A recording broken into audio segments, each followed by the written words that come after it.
আসন্ন primary TET পরীক্ষার জন্য যে সমস্ত ডিএলএড এবং বিএড প্রার্থীরা প্রিপারেশন নিচ্ছ তাদের সকলের কাছে আজকের এই ভিডিওটা ভীষণই গুরুত্বপূর্ণ, কেননা আজকের এই ভিডিওটির মধ্য দিয়ে আলোচনা করা হয়েছে গণিতের যে পেডাগজি বিষয়টি রয়েছে, এই পেডাগজি থেকে বেশ কিছু বাছাই করা গুরুত্বপূর্ণ প্রশ্ন এবং তার যথাযথ উত্তর। আর এই প্রশ্নগুলো জানলেই আমাদের ওয়েস্ট বেঙ্গল টেট থেকে শুরু করে সি টেটেরও অধিকাংশ প্রশ্নের উত্তর করতে পারবে। এছাড়া বুঝতে পারবে তোমার প্রিপারেশন কতটা ভালো চলছে এবং সেই সঙ্গে অজানা প্রশ্নগুলো একবার জানা হয়ে যাবে। তো শুরু থেকে শেষ পর্যন্ত ভিডিওটি দেখতে থাকো এবং নলেজকে ইনক্রিজ করতে থাকো। আজকে যে প্রথম প্রশ্নটিকে রাখা হয়েছে, গণিতে যে সমস্যা সমাধান পদ্ধতি রয়েছে, এই সমস্যা সমাধান পদ্ধতি যে শ্রেণীর জন্য উপযোগী তা হলো। তাহলে এই যে সমস্যা সমাধান পদ্ধতি অর্থাৎ যে প্রবলেম সলভিং মেথড, এই প্রবলেম সলভিং মেথডটা কোন ক্লাসের জন্য বেশি উপযোগী, অর্থাৎ এটা এই কোন ক্লাসের জন্য বেশি উপযোগী হবে? এ নাম্বার অপশানে রয়েছে পঞ্চম শ্রেণী, বিতে রয়েছে চতুর্থ শ্রেণী, এবার সি নাম্বার অপশানে রয়েছে তৃতীয় শ্রেণী, আর ডিতে রয়েছে উপরের কোনোটিই নয়। তাহলে এখানে আমাদের মনে রাখতে হবে যে গণিতের যে সমস্যা সমাধান পদ্ধতি অর্থাৎ যে প্রবলেম সলভিং মেথডটা রয়েছে, এই মেথডটা ভীষণই গুরুত্বপূর্ণ, এটা পঞ্চম শ্রেণীর শিক্ষার্থীর ক্ষেত্রে। নেক্সট, পরবর্তী যে প্রশ্নটিকে রাখা হয়েছে, আর প্রত্যেকটি প্রশ্ন ম্যাথ পেডাগজি থেকে নেওয়া হয়েছে, ভীষণই গুরুত্বপূর্ণ। আজকের দ্বিতীয় যে প্রশ্নটি হচ্ছে কোনো গাণিতিক নিয়ম বা সূত্র। তাহলে গণিতের যে বিভিন্ন রকমের নিয়মগুলো রয়েছে বা সূত্রগুলো রয়েছে, এই মনে করাটা যে উদ্দেশ্যের মধ্যে পড়ে তা হলো। এ নাম্বার বলা রয়েছে দক্ষতামূলক অর্থাৎ স্কিল, এরপরে বিতে রয়েছে প্রয়োগমূলক অর্থাৎ অ্যাপ্লাই, আর এরপরে সিতে রয়েছে জ্ঞানমূলক অর্থাৎ নলেজ, আর ডিতে রয়েছে উপরের কোনোটিই নয়। তাহলে গণিতের যে সূত্র বা গাণিতিক যে নিয়ম, এই গাণিতিক নিয়ম মনে করাটা যে উদ্দেশ্যের মনের মধ্যে পড়ে সেটি হচ্ছে জ্ঞানমূলক উদ্দেশ্য, অর্থাৎ option number C is the right answer. Next question, এখানে একটা কোট তুলে ধরা রয়েছে, mathematics is the language in which God has written the universe. তাহলে এখানে বলা রয়েছে যে mathematics is the language in which God has written the universe. এই যে বিখ্যাত উক্তিটি, এই বিখ্যাত উক্তিটি কার?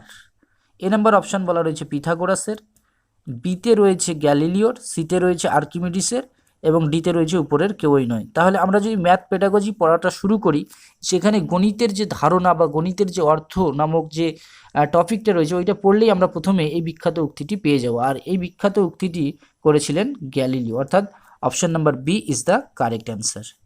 নেক্সট যে কোশ্চেনটিকে রাখা হয়েছে সেটি হচ্ছে সক্রিয়তা ভিত্তিক শিক্ষা। তাহলে এই যে সক্রিয়তা ভিত্তিক শিক্ষা, এই সক্রিয়তা ভিত্তিক শিক্ষা কথাটির মানে কি? এ নাম্বার বলা রয়েছে অনুশীলনের মাধ্যমে শিক্ষা, বিতে রয়েছে চর্চা করার মাধ্যমে শিক্ষা, অপশান নাম্বার সিতে রয়েছে কাজের মাধ্যমে শিক্ষা, আর ডিতে রয়েছে উপরের কোনোটিই নয়। তাহলে এই চারটে অপশানের মধ্যে রাইট অ্যান্সার কোনটা আমাদের মনে রাখতে হবে। যে তাহলে এখানে যে সক্রিয়তা ভিত্তিক যে শিক্ষা, এই সক্রিয়তা ভিত্তিক শিক্ষা কথাটির মানে হচ্ছে কাজের মাধ্যমে শিক্ষা, অর্থাৎ লার্নিং বাই ডুইং।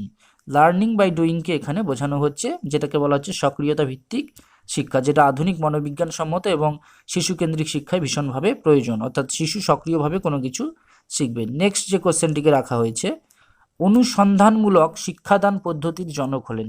তাহলে আমরা জানি যে শিক্ষা মনোবিজ্ঞানের বিভিন্ন রকম শিক্ষাদান পদ্ধতি রয়েছে, লেকচার মেথড রয়েছে, হিউরিস্টিক মেথড রয়েছে, এছাড়াও স্টোরি টেলিং মেথড রয়েছে। এই যে মেথডগুলো রয়েছে অর্থাৎ টিচিং মেথড, এর মধ্যে একটা মেথড রয়েছে অনুসন্ধানমূলক শিক্ষাদান অর্থাৎ হিউরিস্টিক মেথড।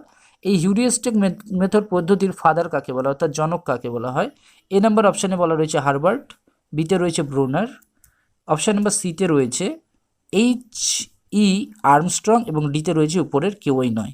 তাহলে এখানে আমাদের মনে রাখতে হবে যে এই যে অনুসন্ধানমূলক শিক্ষাদান পদ্ধতি, এই অনুসন্ধানমূলক শিক্ষাদান পদ্ধতির জনক হলেন option number C H.E. Armstrong. এটি হচ্ছে right answer, H.E. Armstrong. Next যে প্রশ্নটিকে রাখা হয়েছে, পিয়াগেটের তত্ত্বানুসারে অর্থাৎ যে পিয়াজেট জিন পিয়াজেট তার কথা বলা রয়েছে, পিয়াগেটের তত্ত্বানুসারে মূর্ত ক্রিয়াশীল স্তরের বয়সসীমা। তাহলে এখানে বলা রয়েছে মূর্ত ক্রিয়াশীল স্তর। তাহলে জিন পিয়াজেট তার যে বৌদ্ধিক বিকাশ, এই বৌদ্ধিক বিকাশে চারটি স্তরের কথা বলেছিলেন, আমরা সেটা জানি। সেটা হচ্ছে সেন্সরি মোটর স্টেজ, এরপরের বলা রয়েছে pre operational stage, concrete operational stage, আর হচ্ছে ফর্মাল অপারেশনাল স্টেজ। এর মধ্যে যে মূর্ত ক্রিয়াশীল স্তর, এটি হচ্ছে 3 নম্বর স্তর। তাহলে এই মূর্ত ক্রিয়াশীল স্তরের সময়সীমাটা হবে যে এখানে যে কংক্রিট অপারেশনাল স্টেজের কথাটা বলা হয়েছে, মূর্ত ক্রিয়াশীল স্তর কংক্রিট অপারেশনাল স্টেজ এর যে বয়সসীমা, এই বয়সসীমাটা এ নাম্বার অপশানে বলা রয়েছে 2 থেকে 4 বছর, বিতে রয়েছে 4 থেকে 7 বছর, সিতে রয়েছে 7 থেকে 11 বছর, আর অপশান নাম্বার ডিতে রয়েছে উপরের কোনোটিই নয়। তাহলে এখানে মনে রাখতে হবে মূর্ত ক্রিয়াশীল স্তরের যে বয়সসীমা সেটি হচ্ছে option number C is the correct answer, 7 থেকে 11 বছর। নেক্সট, পরবর্তী যে প্রশ্নটিকে রাখা হয়েছে সেটি হচ্ছে মানুষের বিকাশ হলো, অর্থাৎ ডেভেলপমেন্টের কথা এখানে বলা রয়েছে। এটা যদিও চাইল্ড ডেভেলপমেন্ট অর্থাৎ আমাদের যে সিডিপি রয়েছে, সিডিপির ক্ষেত্রে ভীষণই একটা উপযোগী কোশ্চেন। এছাড়াও এই প্রশ্নটা অন্যান্য পেডাগজিগুলোতেও রয়েছে। এ নাম্বার অপশানে রয়েছে পরিমাণবাচক, বিতে রয়েছে গুণবাচক, আর সিতে রয়েছে পরিমাণবাচক ও গুণবাচক উভয়, আর ডিতে রয়েছে উপরে কোনোটি নয়। তাহলে এই যে প্রশ্নটা মানুষের বিকাশ অর্থাৎ ডেভেলপমেন্ট, এটা সকলেরই জানা। এটি হচ্ছে option number C is the right answer, পরিমাণবাচক ও গুণবাচক উভয়। নেক্সট যে প্রশ্নটিকে রাখা হয়েছে ভীষণই গুরুত্বপূর্ণ একটি প্রশ্ন, সিসিই এর সম্পূর্ণ রূপ হলো। তাহলে এখানে সিসিই এর পুরো মানের অর্থটা কী হবে, অর্থাৎ পুরো নামটা কি, সিসি এর পুরো নাম। তাহলে সিসি এর পুরো নাম এখানে বলা রয়েছে কম্প্রিহেন্সিভ অ্যান্ড কন্টিনিউয়াস এভালুয়েশন। এরপরে যেটা রয়েছে কন্টিনিউয়াস অ্যান্ড কম্প্রিহেন্সিভ এভালুয়েশন। এরপরে next cluster and comprehensive evaluation, আর ডিতে রয়েছে উপরের কোনোটিই নয়। তাহলে সিসিই এর পুরো যে অর্থ অর্থাৎ ফুল ফর্মটা সেটি হচ্ছে, উত্তরটি হবে সঠিক option number B, continuous and comprehensive. এটি হচ্ছে correct answer, continuous and comprehensive evaluation, অর্থাৎ option number B is the right answer. Next যে কোশ্চেনটিকে রাখা হয়েছে,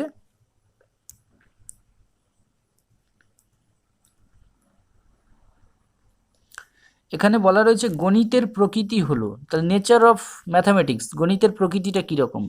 এ নাম্বার অপশানে রয়েছে যুক্তিসম্মত, বিতে রয়েছে অলঙ্কার সমৃদ্ধ, অপশান নাম্বার সিতে রয়েছে কঠিন, আর ডিতে রয়েছে উপরের কোনোটিই নয়। তাহলে এখানে আমাদের মনে রাখতে হবে যে গণিতের যে প্রকৃতির কথা বলা হচ্ছে, এই গণিতের প্রকৃতি যুক্তিসম্মত অর্থাৎ লজিক্যাল, গণিতের প্রকৃতি লজিক্যাল। নেক্সট, পরের যে প্রশ্নটিকে রাখা হয়েছে অ্যাবাকাস ব্যবহৃত হয়। তাহলে এই যে অ্যাবাকাসটা কি কাজে ব্যবহার করা হয়। এ নাম্বার অপশানে বলা রয়েছে নিম্ন শ্রেণীতে গণন কার্যে, বিতে রয়েছে উচ্চ শ্রেণীতে গণন কার্যে, অপশান নাম্বার সিতে রয়েছে উভয় শ্রেণীতে গণন কার্যে অর্থাৎ গণনার ক্ষেত্রে, আর ডিতে রয়েছে উপরের কোনোটিই নয়। তাহলে এখানে মনে রাখতে হবে যে অ্যাবাকাস নামক যে যন্ত্রটি, এই অ্যাবাকাস নামক যন্ত্রটা ব্যবহার করা হয় নিম্ন শ্রেণীতে গণনা কার্যে। তাহলে এটি হচ্ছে আমাদের কারেক্ট অ্যান্সার, নিম্ন শ্রেণীতে গণনা কার্যে। নেক্সট, পরবর্তী যে প্রশ্নটি রয়েছে নিচের কোনটি শ্রেণীকক্ষের সাধারণ শিক্ষণ উপাদান। তাহলে নিচের যে কোনটা, নিচের যে অপশানগুলো রয়েছে এর মধ্যে কোনটি শ্রেণীকক্ষের সাধারণ শিক্ষণ উপাদান। তাহলে শিক্ষার যে বিভিন্ন উপাদানগুলো রয়েছে এর মধ্যে কোনটি হচ্ছে সাধারণ উপাদান। এ নম্বর অপশানে বলা রয়েছে মানচিত্র বা ছবি, বিতে রয়েছে পুস্তক, সিতে রয়েছে ব্ল্যাকবোর্ড, আর ডিতে রয়েছে উপরের কোনোটিই নয়। তাহলে এর যে সঠিক উত্তরটি হবে শ্রেণীকক্ষের সাধারণ শিক্ষণ উপাদানের মধ্যে আমাদের যে বিষয়টা পড়ছে সেটা হচ্ছে ব্ল্যাকবোর্ড, অর্থাৎ option number C is the right answer. Next যে কোশ্চেনটিকে রাখা হয়েছে সেটি হচ্ছে শিশুর যে বৌদ্ধিক বিকাশ, এই বৌদ্ধিক বিকাশের 4টি বিভিন্ন স্তরকে বিভক্ত করেছেন কে। তাহলে শিশুর যে বৌদ্ধিক বিকাশ অর্থাৎ যে কগনেটিভ ডেভেলপমেন্টের কথা বলা হচ্ছে, এই কগনেটিভ ডেভেলপমেন্টটাকে 4টি বিভিন্ন স্তরে বিভক্ত করেছেন কে, এটা এর একটু আগেই আলোচনা করে নেওয়া হয়েছে, তবুও একবার বলে দিচ্ছি। এ নাম্বার অপশানে বলে রয়েছে পিয়াজে, বিতে রয়েছে কোলবার্গ, নেক্সট পরবর্তী যে অপশানগুলো রয়েছে সিতে রয়েছে এরিকসন, আর ডিতে রয়েছে কোনোটিই নয়। তাহলে এখানে আমাদের মনে রাখতে হবে শিশুর যে বৌদ্ধিক বিকাশ, এই বৌদ্ধিক বিকাশের 4টি বিভিন্ন স্তরে ভাগ করেছেন, তিনি হচ্ছেন জিন পিয়াজে। এটি হচ্ছে কারেক্ট অ্যান্সার। তো আজকের এই ভিডিওটা এখানে শেষ করছি। ভিডিওটা প্রথমবার দেখে থাকলে অবশ্যই দেখবে।